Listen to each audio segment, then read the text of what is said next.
all those settings that apply to it and kind of bake them in. It'll still be a raw, we're not losing any quality, but all those settings are baked in. That's how I usually work, because it's much quicker. You could open as a smart object in Photoshop, and what I'll do is I'll import the raw with all these settings, but you can then change those settings in Photoshop afterwards if you wanted to. Use a smart object in Photoshop to bring them up without going back into Lightroom and fixing it again. But the reason I always go with the top option rather than the bottom option is because that file is massive, like gigabytes and gigabytes big.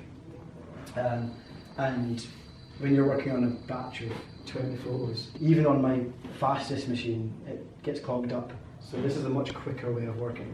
But you are baking all the settings. So if you're going to go with the option, you also want to be happy that all this is as you want it to be. So this next bit of retouching, I'm going to go through a whole process. It's going to sound very complicated.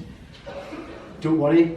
It's called, the only thing you need to know about this and write down if you want to do this, it's called frequency separation. So it's different from a normal brush. A mixer brush is essentially a smudge tool.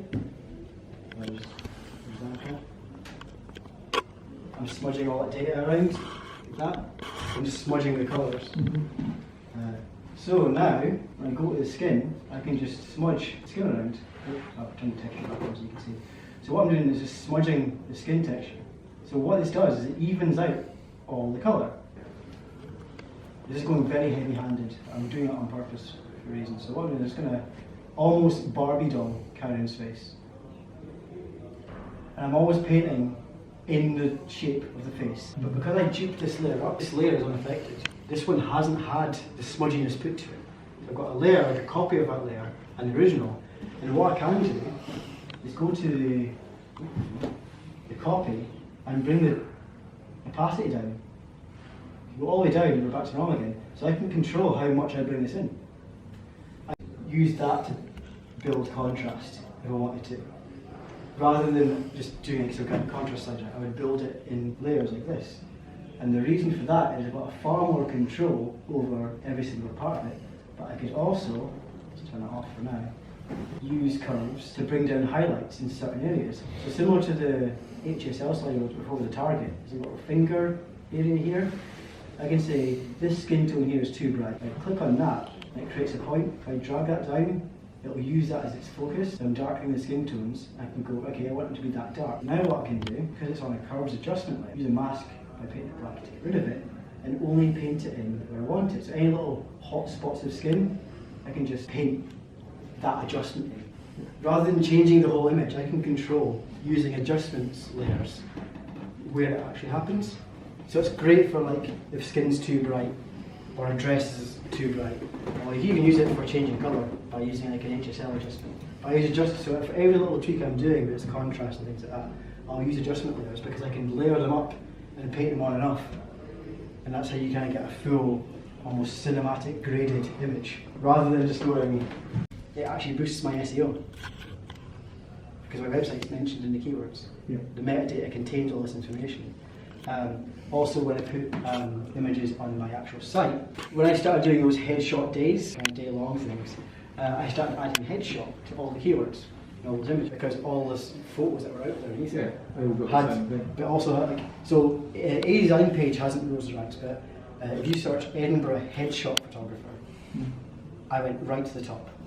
Because all my images now have headshot. So I'm not the high ranking in terms of photography in Edinburgh, but when it comes to headshots, and I'm not even like a headshot photographer, I do headshots, but there are people in Edinburgh who just do headshots. That's all they do. And they're lower in the ranking system than I am, because I use my keywords. So metadata is quite a good thing. So by taking your Photoshop file back into your collection again, you're setting yourself up for better metadata. But if you add your metadata before you take it to Photoshop, it does pass over, but you can keep better. You can keep better tabs on whether it's working and all correct if you just keep working from Lightroom for your exports and imports. And Photoshop is just for your actual edit. So imagine if I kind of think you prepare it in Lightroom, take it into Photoshop, save it, when you open Lightroom, it will be there. And then you can continue your exporting process. Rather than exporting from Photoshop, export from Lightroom. Then you're keeping the same system, there's lots of consistency amongst all your images, and the client has a batch of images that are like, okay, these are all the same, I can use these. And that concludes the end of our day. Sorry, the end was an academic one. I go through usually 4 at a time. And this is kind of nice. This is a technique I learned in when I used to work nightclub photography. company is I will select 4 at a time. 1, 2, 3, 4. I'm just doing keyboard shortcuts by holding shift, but you'd just click these. So when I hit the number N, the letter N for number, I bring up number mode. So anything that's selected will appear on the screen. So rather than view them all at once or 1 at a time, I can choose what I view. So I can just pick 4 at a time. I can go, okay, that one's stem, and they can all go. So really quickly, I can go 4 at a time, that one keep. So if I'm doing, sometimes I'm doing a shoot, and it's like, and I'm just looking for that bit with a perfect pose. Say someone's moving like this, I go on like burst mode, and I only also need one. I'm not going to send them all those photos. I can go to my library in the colour profile. Colour profile is quite important because every camera is different, and all your colours are going to be off all the time. If you don't have a colour profile set up for your camera, I would suggest not using Adobe Colour, which is the preset one, the default one, is going all the way down and doing camera neutral. See the difference there?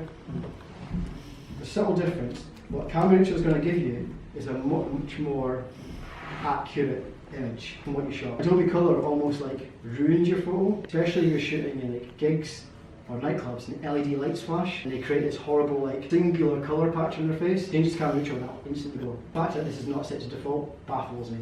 But if you don't have a colour card, camera neutral is your boy. You could use colour camera portrait, which gives you stronger skin tones, but I think they're too strong as a starting point.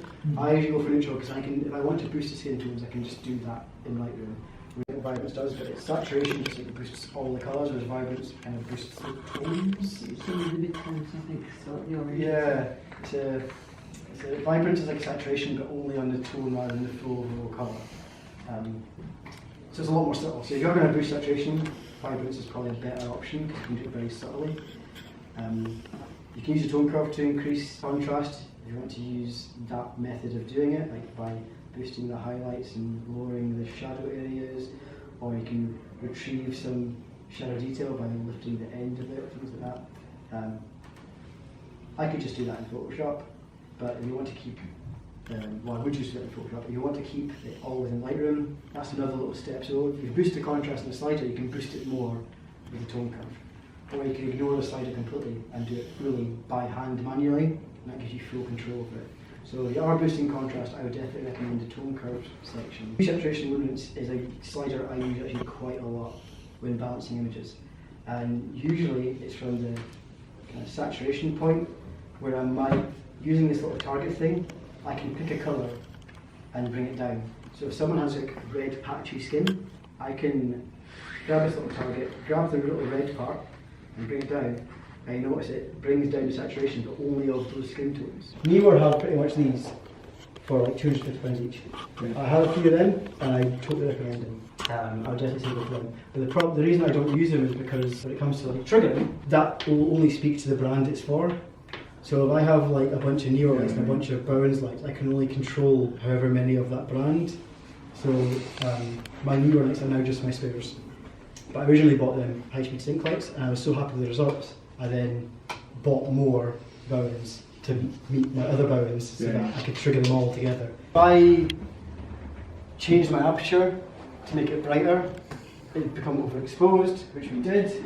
So I made my aperture 1.4, I think, or 2.8, 1.4, and that's what happens. And those settings are as dark as I could possibly get at that aperture. So this is 1.4, 200 a second, ISO 100. I couldn't make that any darker, apart from maybe putting like an ND filter over the lens. But the problem with that is that it's difficult to focus if you're putting a pair of sunglasses in front of your lens, to be honest. So if you want to focus and get that, so what we did is we set it to high speed sync. So this is 4,000 of a second, 1.4, ISO 100. And the difference is, you zoom in, you can see totally in the focused eye, but by the time it gets here, it's gone. That's not possible in a normal studio setup without high speed sync. Well, it is possible with an ND filter, but then you have to set focus, put the filter on, take your photo. So yeah, these aren't things that take time. Metering would take time. Oh, and so I was going to meet you here. F7, excellent. That takes time, but just talking away as you're doing stuff. But it's like, but this is one of these kind of things, it is a just no situation where it is like, if you've done enough shoots to know why it's too bright, you can just go and fix it as you're going along. I think sticking to the dogma of film in a digital age is slower. I'm definitely not anti-metering. That is not the case at all. I'm definitely not anti-metering. But I think there are more efficient ways when you have very limited time with a client to get your job done without feeling like you're some kind of amateur or phony or Philistine for not following the dogma. I used to use like the import section here and like find like random imports, but sometimes I'd be importing like multiple products in the same day, and if they're all dated, you can go like a day and find 6 shoots in there and which one you're going for. So in that import stage, by clicking that Add to Collection button, I instantly create a designated folder just for the shots of that particular project I want to work on. So it's, in terms of workflow, this is a very good way of keeping, if you're busy and working on different projects, this way I can go to my collection section in the library tab. That's a particular project. Maybe I want to go back and get this photo again. I know it's exactly there. If I want this recent import, I can go there. And they're all there. And when it comes to culling, I'll do it with it. So that's just the import section, why I do that. We'll go back to our photos now. Because these are tethered, these don't actually have a collection. So I can create a collection by selecting all my photos. So I've just selected them all with Command A or Control A on a Windows. And I can add to collection.